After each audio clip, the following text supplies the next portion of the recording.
Hier op Stories wat saak maak, vier ons weekliks die lekkerte van Afrikaans praat, dink, droom en doen. En dis hoekom die doen deel wat die vriende van Afrikaans na in die hart lê. Om ons meer van die organisasie se ontstaan en doelwitte te vertel, verwelkom ek graag vir Mandy Elers, projekorganiseerde taal by die ATKV in die ateljee. Mandy, baie welkom. Vriende van Afrikaans, dis 'n organisasie wat eers relatief onlangs 2014 as ek nie mis het, by die ATKV ingelyf is. Organisasie wat uit die Kaap uitkom oorspronklik en wat omgee vir Afrikaans. Wat doen Vriende van Afrikaans? Ja, Connie, die Vriende van Afrikaans fokus veral op voorskoolse kinders en op voorskoolse onderwys.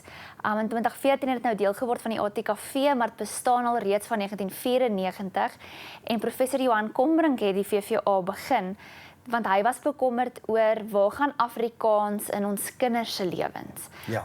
En veral by ons kleuters. So ons fokus veral op voorlees en lees by kleuters en hoe belangrik dit is om vir ons kinders voor te lees en hoeveel dit vir hulle in hulle toekoms gaan beteken. Nou, dis die tafel gedek. Nou kan ons by die lekker deel uitkom en dis die trommelstorie, die boektrommels. Dis net so 'n fantastiese konsep. Vertel vir my en ons kykers, wat is julle boektrommels? Die Boektrommelprojek is 'n fantastiese projek. Ons kom by skole waar daar absoluut alles is. Daar's geld vir nuwe rugbypale en skrammasjiene, maar daar's glad nie boeke nie.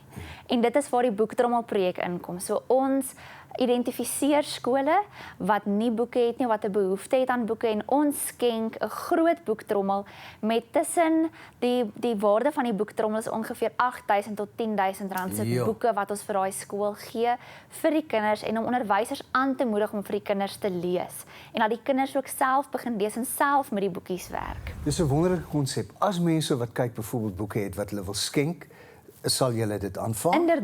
Inderdaad. Daar's soveel tweedehandse boeke wat ons ook kan gebruik om by skole en by kinderhuise en organisasies kan gaan aflaai. Kry die besonderhede, dit is op die skerm en na die tyd by die program ook by die krediete beskikbaar. Kontak julle, julle doen fantastiese werk. Baie dankie en dankie vir die kuier in die ateljee. Baie dankie. Daar het jy dit. So trek die woord trommeldik 'n heel ander baadjie aan. Ons is nou weer terug. Want dit is stories wat saak maak.